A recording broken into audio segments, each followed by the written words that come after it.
wabarakatuh. Perkenalkan, nama saya Madu Saputra. Ini mungkin saya menjadi yang pertama untuk mempresentasikan kelompok kami. Di sini saya ingin menyinggung sedikit latar belakang terciptanya jasa joki kami, yaitu jasa joki Mobile Legends. Nah, tak dapat dipungkiri lagi seperti yang kalian ketahui, dan perkembangannya zaman dan teknologi yang semakin maju, bermunculan hal-hal yang baru. Dapat kita ambil contoh dalam hal game, yaitu Mobile Legends. Tentunya kalian semua tahu apa itu Mobile Legends. Para remaja kita yang sedang memainkan game ini tentunya begitu banyak, sehingga ada banyak munculan pemikiran, yaitu para player yang tidak ingin memulai dari bawah, namun mereka ingin langsung dari atas. Maksudnya lebih kasarnya gitulah pemikirannya. Jadi dari hal tersebut kami mengambil sebuah peluang usaha dengan mengambil para mereka yang tidak ingin memulai dari bawah. Kami ingin mengajukan jasa, yaitu jasa menjoki atau mempermainkan game mereka, agar di saat mereka sudah mau main, ID atau akun mereka itu sudah ya di atas gitu, di atas para player-player yang lain. Jadi seperti itu singkatnya. Terus masuk ke visi dan misi. Di sini visi kami ada 3, yaitu yang pertama, menjadi jasa yang dapat menjamin kepuasan pelanggan, menjadi usaha yang bisa berkembang, dan jadi jasa yang dapat dipercaya. Dan masuk ke misi juga ada 3, yaitu memberikan yang terbaik sehingga pelanggan mendapat kepuasan, kenyamanan, beserta hal baik. Jasa ini akan selalu dikembangkan agar bisa bersaing dengan usaha lainnya. Feedback yang diberikan pelanggan kepada kami tentunya akan membuat hal itu menjadi semangat untuk bekerja. Dan selanjutnya masuk ke aspek pasar dan pemasaran. Di sini aspek pasar dan pemasaran ada 5, seperti yang kalian bisa lihat di PPT yang sudah kami buat. Saya akan menjelaskan yang pertama, yaitu analisis potensi pasar. Analisis potensi pasar terbagi menjadi 2, yaitu ada permintaan dan penawaran. Dan permintaan ini terjadinya game Mobile Legends yang semakin marak dipermainkan oleh para player dan semakin harinya semakin meningkat. Tentunya itu akan menjadi modal dan menjadi permintaan para masyarakat untuk bisa menggunakan jasa kami, dan itu sangat menjadi peluang usaha buat kami. Dan penawaran, perkembangan dunia gamers ini dan munculnya para jasa-jasa yang lain dalam hal game, tentunya itu akan membuat jasa kami ini akan semakin berkembang itu. Bukan hanya untuk mati di saat itu juga. Dan ada prospek penawaran masa depan. Di sini mungkin jasa kami cuma bisa menyiapkan 5, yaitu 5 pekerjaan dalam 1 hari. Namun dalam kedepannya kami ingin membuat agar jasa tersebut bisa berkembang, bukan hanya 5 untuk 1 hari, melainkan bisa 10 ataupun 15. Terus ada analisis persaingan. Jasa yang sekarang dalam hal Mobile Legends ini tentunya memiliki banyak sangat pesaing. Pesaing itu tersebut menggunakan jasa yang sama seperti kami nih. Jasa itu joki. Namun bagaimana cara kami bisa bersaing? Bisa saya jelaskan. Cara kami bersaing adalah dengan memberikan hal yang baru. Kami membiarkan para pro player bisa berkomunikasi dengan para pelanggan, sehingga hal tersebut bisa memberikan feedback bukan hanya buat kami, melainkan juga buat pelanggan tersebut, agar bisa merasa enak dan nyaman dan bisa memilih jasa kami. Dan ada analisis target market share yang akan dicapai dengan tidak hanya mengandalkan jasa joki, melainkan kami memberikan komunikasi seperti yang saya jelaskan tadi. Tentunya itu akan menjadi hal yang berbeda buat jasa-jasa lain mungkin. Dan dengan adanya perbedaan tersebut, maka dapat dikatakan bahwa mungkin jasa kami akan menjadi puncak pasar di mana ya? Di daerah ini mungkin. Dan yang kelima ada analisis strategi pemasaran untuk mencapai market share. Di sini seperti yang saya bilang, ada analisis lingkungan SWOT. Kalian pasti sudah tahu ya analisis SWOT itu gimana. Ada strength, weakness, opportunity, dan threat, ancaman. Masuk ke kekuatan. Di sini kami memilih para profesional yang dapat dipercaya. Yang kedua, harga yang terjangkau. Yang ketiga, memiliki kinerja yang cepat. Yang keempat, modal yang kecil. Dan yang kelima, menggunakan teknologi sosial media agar dapat diakses konsumen dimanapun dan kapanpun. Namun kelemahannya ada juga nih. Kelemahannya yang pertama, stamina yang terkuras, keterbatasan permintaan dari para pelanggan, waktu yang dikerjakan para pekerja, mungkin para pro player mengerjakan akun mereka atau ID mereka, dan banyaknya penipuan yang mengatasnamakan jasa kami. Di sini kesempatan. Banyaknya peminat gamers Mobile Legends, keterbatasan waktu dari para pemain, sifatnya universal sehingga dari berbagai kalangan dapat menggunakan jasa ini. Promosi online agar dapat diketahui banyak orang, selalu tersedia 7 hari 24 jam. Ancaman. Ancaman di sini banyaknya pesaing di mana-mana yang menggunakan jasa juga, penipu yang berada di mana-mana, peminat Mobile Legends yang makin berkurang, remaja yang berpikir dapat melakukan semuanya sendiri tanpa memerlukan jasa ini. Terus strategi bersaing seperti yang saya jelaskan tadi ya.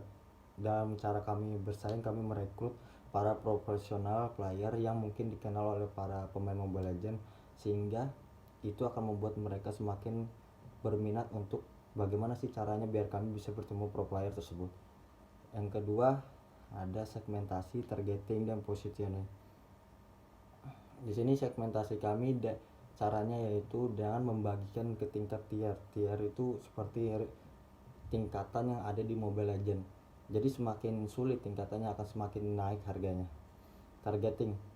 Sebenarnya untuk targeting kami sifatnya universal, nggak harus ada umur segini untuk menggunakan jasa ini, akan tetapi bisa untuk semua umur atau semua kalangan gitu. Yang ketiga ada positioning. Ini jasa yang bisa dibilang gimana ya, soalnya jasa ini tidak memerlukan spesifikasi atau tempat khusus untuk bisa melakukan. Yang penting ada jaringan internet, ada tempat duduk pastinya, ada handphone, udah segitu aja mungkin bisa langsung para pro player bisa mengerjakannya. Yang kali ini selanjutnya akan dijelaskan oleh teman saya, yaitu Jaya Wijaya. Saya geser dulu, maaf saya menggunakan celana pendek.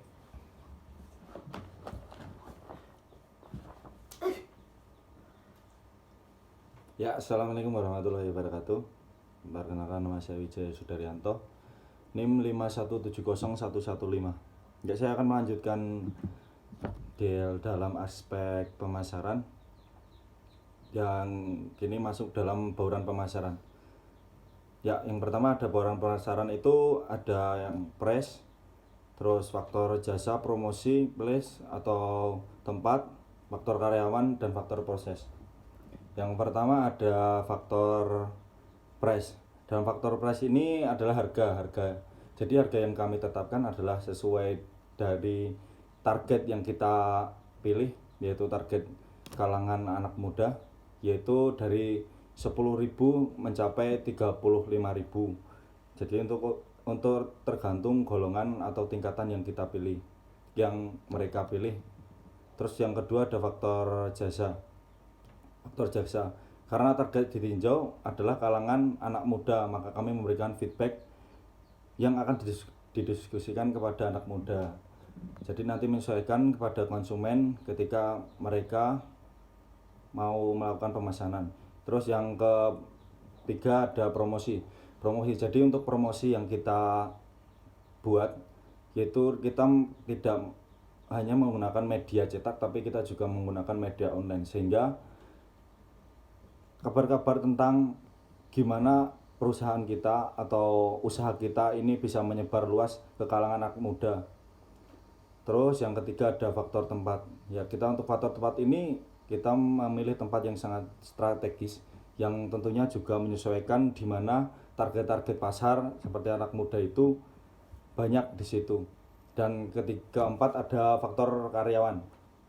Faktor karyawan jadi untuk kita pilih sebagai karyawan kita memilih gamers yang profesional atau bisa disebut juga dengan pro player, dan juga karyawan ini mungkin sudah dikenal di dalam kalangan masyarakat atau penyuka gaming. Seperti itu. Yang terakhir ada proses. Untuk mutu pelayanan yang kita berikan, kita bergantung pada proses pencapaian para pro player agar para pelanggan dapat kembali menggunakan jasa ini. Kembali ke visi kita, yaitu kepuasan pelanggan, itu menjadi tolak ukur kami. Terus yang terakhir ada kesimpulan analisis aspek pasar dan pemasaran. Jadi jika kita dapat mengambil kesimpulan dari analisis aspek pasar dan pemasaran ini, yaitu Dengan mengikuti perkembangan zaman, tentunya tidak akan dipungkiri jasa ini tentunya membuahkan hasil yang sangat optimal. Tetapi terlepas dari itu semua, pasti di setiap jasa terdapat beberapa ancaman kekurangan harga, terus posisi dan berbagai macam faktor juga yang harus diperhitungkan. Maka dari itu, pembuatan analisis aspek pemasaran dan pasar ini sangat penting agar dapat terhindar dari hal-hal yang tidak diinginkan. Ya, cukup sekian mungkin penjelasan kami tentang pasar dan aspek pemasaran. Kurang lebihnya mohon maaf, dan akan dilanjutkan di bab selanjutnya, yaitu aspek teknologi dan teknis dan teknologi. Cukup sekian, terima kasih. Assalamualaikum warahmatullahi wabarakatuh. Assalamualaikum warahmatullahi wabarakatuh. Perkenalkan, nama saya Tidi Setio Nugroho, NIM 517011111074. Di sini saya ingin melanjutkan presentasi tentang jasa joki Batavia Gaming, yaitu pada aspek teknis dan teknologi. Yang pertama adalah analisis lokasi bisnis. Lokasi bisnis kami ini adalah di rumah atau di studio gaming yang kami buat sendiri. Pelanggan tidak perlu datang ke tempat kami, karena jasa joki ini dapat dilakukan secara online atau tidak tatap langsung. Dan lokasi ini sudah kami perhitungkan yang jaringannya bagus, toko-toko terdekat agar bisa membeli kebutuhan para pemain. Dan kedua adalah analisis produksi. Proses produksi jasa kami ini terbilang mudah karena hanya memerlukan beberapa komponen penting untuk jasa ini, yaitu jaringan yang bagus, device atau HP yang digunakan. Dan proses jasa joki ini antara lain yaitu pertama, pelanggan melihat platform di media sosial kami dan tertarik ingin mencoba jasa ini. Lalu kami menanyakan jenis jasa joki apa yang ingin dipakai pelanggan tersebut, dan kami langsung minta password, ID, dan akun Mobile Legends pelanggan tersebut. Lalu kami langsung mengerjakan jasa itu, dan setelah selesai pelanggan dapat membayar via transfer sesuai dengan jenis jasa joki yang pelanggan pesan. Dan yang ketiga adalah analisis luas dan kapasitas produksi. Jasa joki ini kami dapat memproduksi setidaknya 5 akun dalam sehari, tergantung jenis joki apa yang dipesan oleh pelanggan. Semakin sulit permintaannya akan semakin lama juga proses joki tersebut, dan kami akan meningkatkan kualitas dan kuantitas jasa joki kami ke depannya lagi. Yang keempat adalah analisis layout tempat usaha. Layout tempat usaha Batavia Gaming ini kami buat senyaman mungkin agar para pemain nyaman dalam mengerjakan joki ini. Studio gaming ini juga dilengkapi beberapa fasilitas pendukung untuk pemain joki kami, yaitu seperti AC, jaringan wifi, komputer atau PC gaming untuk melakukan live stream, dan tempat makanan minuman dan tempat duduk yang nyaman. Yang kelima, analisis perlengkapan atau teknologi yang digunakan. Perlengkapan dan teknologi yang kami gunakan cukup sederhana, yaitu seperti device atau HP sendiri yang digunakan untuk mengerjakan joki Mobile Legends ini, PC gaming untuk live streaming di media sosial, di platform online, untuk menyebarkan promosi jasa joki kami ini, dan headset gaming untuk semakin mudah mengerjakan jasa joki ini, dan internet wifi yang stabil untuk memainkan Mobile Legends ini. Dan yang terakhir adalah kesimpulan analisis aspek teknis dan teknologi. Dari pernyataan tadi dapat disimpulkan bahwa Batavia Gaming ini memiliki lokasi yang sangat strategis. Jaringan di lokasi tersebut bagus dan banyak toko-toko yang menjual kebutuhan pemain kami. Dan proses pemesanan jasa kami ini sangatlah mudah. Pelanggan tidak perlu membuang tenaga untuk memesan jasa joki kami ini. Hanya bermodalkan HP, melihat platform sosial kami, lalu dapat mengontak kami secara online. Lalu kami juga menyediakan fasilitas-fasilitas pendukung bagi pemain jasa joki kami, yaitu seperti tadi misalnya AC, wifi yang kencang atau jaringan, dan makanan minuman bagi pemain kami. Dan kedepannya kami akan selalu meningkatkan aspek teknis dan teknologi ini agar Batavia Gaming semakin maju. Terima kasih, sekian dari saya. Mohon maaf apabila ada salah kata. Wassalamualaikum warahmatullahi wabarakatuh. Assalamualaikum warahmatullahi wabarakatuh. Saya Rekti Jarakmana dari 5170111036. Di sini saya akan menjelaskan tentang aspek manajemen dan SDM. Yang pertama yaitu analisis kebutuhan tenaga kerja. Pada tahap awal ini, jumlah tenaga kerja yang kami rencanakan adalah sebanyak 12 orang, yang terdiri dari 1. Bagian admin, kebutuhan 1 orang. Yang kedua, bagian yang mempromosikan baik melalui media sosial ataupun brosur dibutuhkan 1 orang. Kemudian para pro player yang melakukan penjagaan game dibutuhkan 10 orang. Kemudian yang kedua adalah analisis perencanaan SDM. Rekrutmen. Yang pertama, menggunakan metode terbuka dengan cara mengajak bagi semua pro player yang ingin bekerja sama bersama kami dengan mengiming-imingi mereka dengan gaji atau feedback yang menguntungkan bagi mereka. Yang kedua, proses seleksi. Proses seleksi yang kami gunakan di sini adalah dengan cara wawancara psikologis, yang kedua tes teknis, yang ketiga manajerial, skill test. Kemudian adapun pelatihan dan pengembangan tenaga kerja. Terdapat banyak pendekatan untuk pelatihan tenaga kerja. Menurut Samora ada 3 jenis pelatihan tenaga kerja. Yang pertama, pelatihan keahlian. Pelatihan keahlian atau skill training merupakan pelatihan yang sering dijumpai dalam organisasi. Program pelatihannya relatif sederhana. Kebutuhan atau kekurangan diidentifikasi melalui penilaian yang jeli. Kriteria penilaian efektivitas pelatihan juga berdasarkan pada sasaran diidentifikasi dalam tahapan penilaian. Yang kedua, penilaian ulang. Pelatihan ulang atau retraining adalah subset pelatihan keahlian. Pelatihan ulang berupaya untuk memberikan kepada para ahli keahlian yang mereka butuhkan untuk menghadapi tuntutan kerjaan yang berubah-ubah, seperti tenaga kerja menghadapi tuntunan seperti tenaga kerja instansi pendidikan yang biasanya bekerja menggunakan mesin ketik manual mungkin harus menggunakan mesin komputer. Ketiga, pelatihan tim. Pelatihan tim merupakan bekerja sama terdiri dari sekelompok individu untuk menyelesaikan pekerjaan demi tujuan bersama dalam sebuah tim kerja. Pelatihan kreativitas atau kreativitas training berlandaskan pada asumsi bahwa kreativitas dapat dipelajari. Maksudnya pada asumsi bahwa kreativitas dapat dipelajari mengeluarkan gagasan sebebas mungkin yang berdasar pada penilaian rasional dan biaya dan kelayakan. Kemudian ada pun manfaat dari pelatihan dan pengembangan pelatihan tenaga kerja. Yang pertama itu meningkatkan kuantitas dan kualitas produktivitas. Yang kedua, mengurangi waktu belajar yang diperlukan karyawan untuk mencapai standar kinerja yang dapat diterima.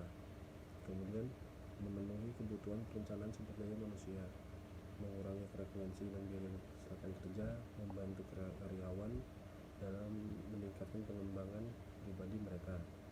Kemudian ada penilaian kinerja. Menurut kami, dalam melakukan penilaian kinerja pemimpin bisnis dilakukan beberapa pertanyaan dalam kuesioner yang dibagikan kepada karyawan, dan pemimpin bisnis melalui menilai dan terselenggaranya usaha. Apabila kinerja karyawan cukup memuaskan, maka akan mendapatkan bonus dan gaji kepada karyawan tersebut.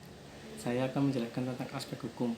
Aspek hukum yang pertama adalah pelaku bisnis. Di dalam pelaku bisnis terdapat 2 bagian.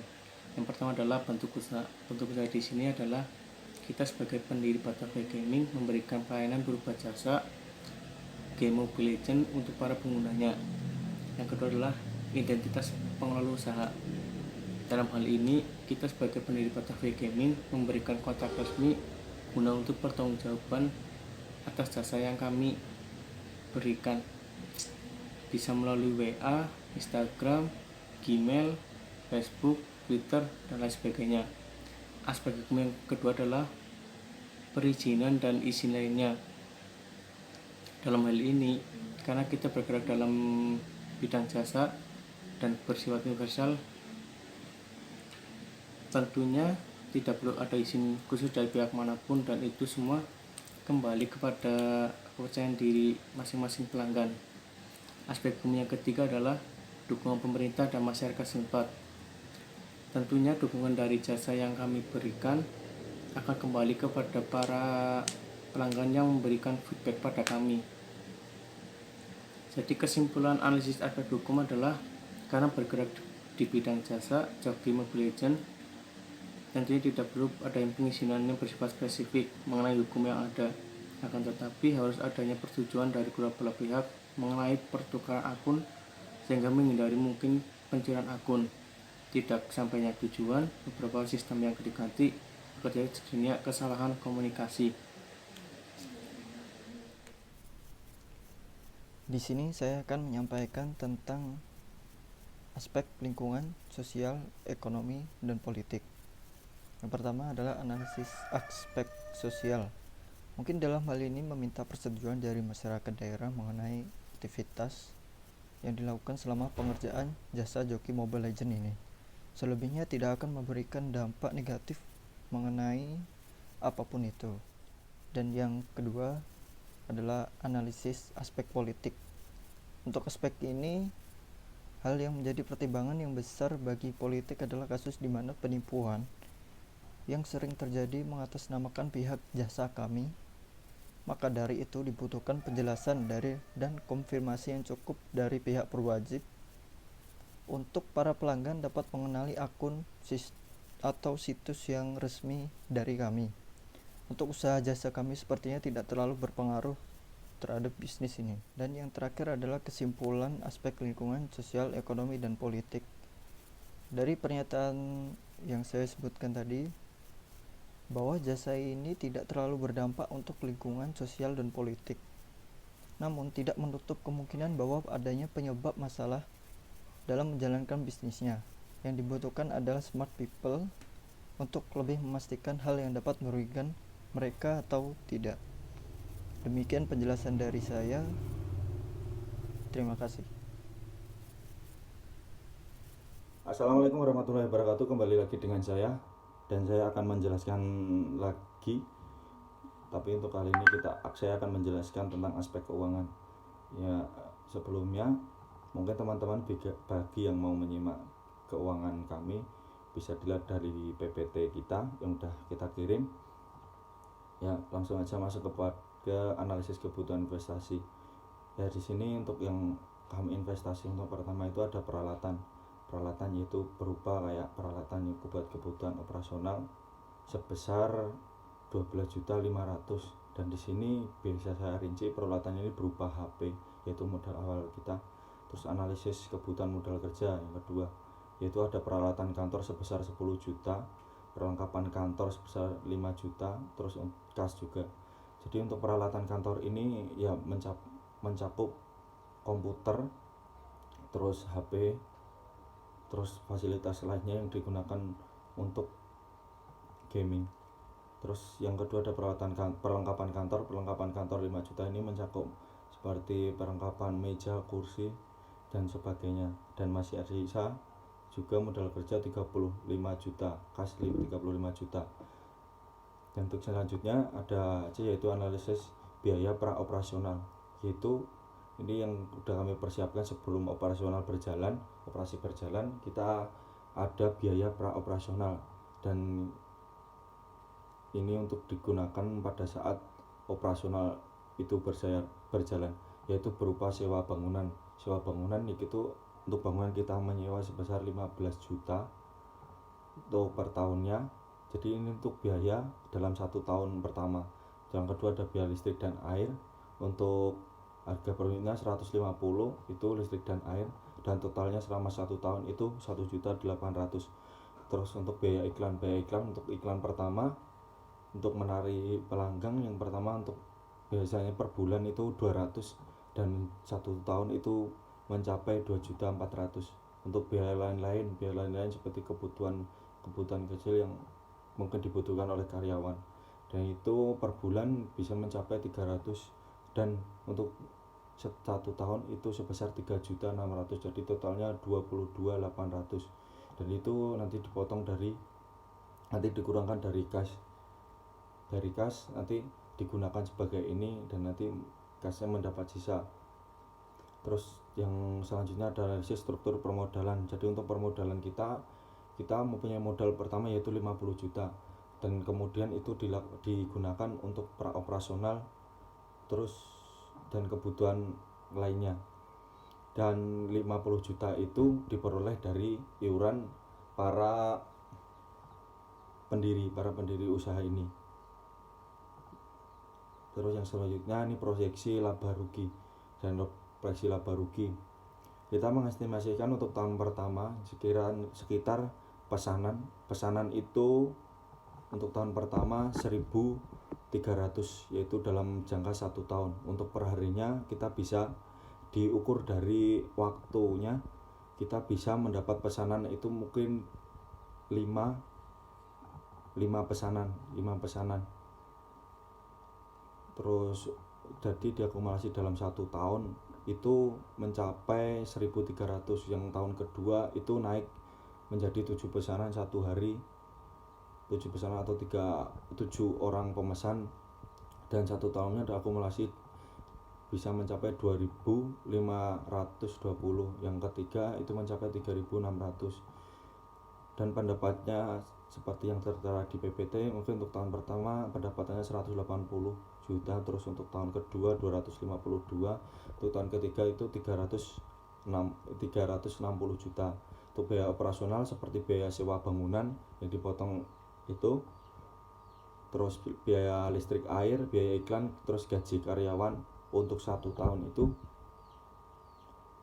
dengan biaya sewa untuk tahun pertama 15 juta, terus biaya listrik tetap 1,8 juta, terus untuk biaya iklan 2.400.000, dan gaji karyawan diakumulasi untuk per orang gaji karyawan, sedangkan kita mempunyai 5 karyawan, per bulannya 2 juta, bisa diakumulasi dalam 1 tahun itu 120 juta, dan masih dikurangkan biaya lain-lain. Jadi di sini memperoleh laba untuk tahun pertama 37 juta, ini laba bersih 37.200.000, dan untuk tahun kedua 108.800.000, dan untuk tahun ketiga 214.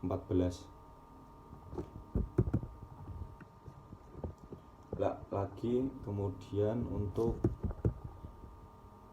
proyeksi laporan arus kas ya. Laporan arus kas ini untuk tahun per tahunnya selama 3 tahun ini mengalami peningkatan dari 142 juta 800, 144 juta, terus 145 200, dan itu mengalami peningkatan untuk arus kas setiap tahun. Dan terus untuk selanjutnya adalah analisis kelayakan keuangan, yaitu yang pertama ada net present value. Net present value yang ini dimasukkannya arus kas masuk yaitu 180, untuk tahun pertama, tahun kedua 252, terus yang tahun ketiga 360, dengan tingkat bunga 11%, dan itu menghasilkan total nilai atau PV. Total nilai sekarang PV 1.510.776.000. Terus untuk investasi awal yang tadi 50 juta terus dikurangkannya, terus sekarang memperoleh nilai sekarang sebesar 1.460.776.000. Berdasarkan perhitungannya di sini net present value-nya bernilai positif, yaitu sebesar 1.460.776. Ini menunjukkan bisnis bahwa Joki Mobile Legends ini layak untuk dilaksanakan karena positif. Ya, untuk selanjutnya payback periode, yang itu dengan rumus nilai investasi dibagi kas masuk bersih, yaitu kita memiliki nilai investasi 12.500.000, terus dibagi 360 juta, ini total kas masuk bersih total. Jadi di situ memperoleh 2,247 atau lebih tepatnya 24 bulan atau 2 tahun lebih. Jadi perusahaan ini mendapatkan kembali investasi awal dalam jangka waktu 2,0247 tahun. Terus profitability index. Terus ini rumusnya yaitu PV masuk sama PV dibagi PV keluar. Dan PV masuk ini sebesar 792, yaitu ini pendapatan kotor. Jadi masuk sebesar 792 juta dibagi PV keluar yaitu 50 juta. Jadi hasilnya 15,8. Jadi hasil PI-nya ini apabila lebih dari RP1 maka proyek layak diterima. Seperti itu. Yang selanjutnya adalah ROI, yaitu Return of Investment. ROI dengan rumus per tahun, nanti penghasilan per tahunnya itu dihitung masing-masing per tahun dengan rumus total penjualan kurang investasi dibagi investasi dikali 100. Dan ini memperoleh persentase untuk tahun pertama 260, untuk tahun kedua 404%, yang tahun ketiga itu 620%, yaitu mengalami peningkatan yang sangat pesat. Dari perhitungan di atas diketahui ROI setiap tahunnya meningkat, jadi bisnis ini layak untuk dijalankan dan tadinya mengalami keuntungan, seperti itu. Yang selanjutnya ada IRR atau Internal Rate of Return. Jadi ini seperti perhitungan pertama, yaitu yang perhitungan pertama NPV atau Net Present Value. Jadi di sini dimasukkan arus kas, terus tingkat bunga yang NPV sebesar 11%, dan untuk yang IRR ini tingkat bunga 15%. Dan itu arus kas seperti tadi 180 juta, yang tahun pertama, tahun kedua 252 juta, tahun ketiga 360 juta dengan tingkat bunga 11 dan 15, dan memperoleh total nilai sekarang itu 1.071.328.860 dengan dikurangkannya investasi awal sebesar 50 juta dan memperoleh nilai sekarang bersih sebesar 1.021.328.860. Terus IRR-nya dirumuskan sebagai 11% seperti yang tingkat bunga pertama dikurangkan 1.460.776.000 bagi 101 juta 1.021.328.860 kurangi 1.460.776.000 dan menghasilkan hasil perhitungan menghasilkan 23,2964%. Dan hasil perhitungan ini karena lebih dari tingkat bunga yang pertama yaitu 11%, maka proyek diterima. Ya, sekian untuk aspek keuangan yang saya gambarkan untuk mengenai usaha kami. Dan untuk yang terkait itu kesimpulan dan rekomendasi. Kesimpulannya adalah bahwa proses transaksi jasa joki Ranked Mobile Legends ini di komunitas Batavia Gaming ini pada prakteknya yaitu menggunakan akad sewa-sewanya dengan menggunakan jasa samsarah, yaitu dengan menyewa pekerjaan seseorang berupa jasa atau karya yang dimiliki. Hal ini menyewa jasa seseorang pada kenaikan peringkat akun game online pada keahlian jasa joki. Dengan demikian pada praktiknya mengelakar penyediaan jasa mengiklankan apa yang akan kita jokikan atau berikan layanan jasanya mengenai game online, seperti harga, level-level tertentu yang ia jelaskan atau konsumen yang diminta seperti apa untuk level-level yang ingin ditingkatkan. Pada proses transaksinya jasa joki antara joki penyedia jasa dengan konsumen atau calon pengguna jasa, yaitu dengan menggunakan internet seperti halnya membeli barang atau beli di online shop, mencari toko untuk barang yang dibutuhkan, melihat harga sesuai level yang diinginkan, yaitu sesuai konsumen yang diinginkan seperti apa yang tingkatan kepengen mereka capai dengan budget yang juga ia punya, yang nanti bisa menurut tarif-tarif yang kita berikan untuk para konsumen. dan melakukan DP pertama atau uang muka serta berikan akun ID atau password kepada penyedia jasa, dan penyedia jasa mengerjakan akun game yang konsumen request atau konsumen minta, seperti itu.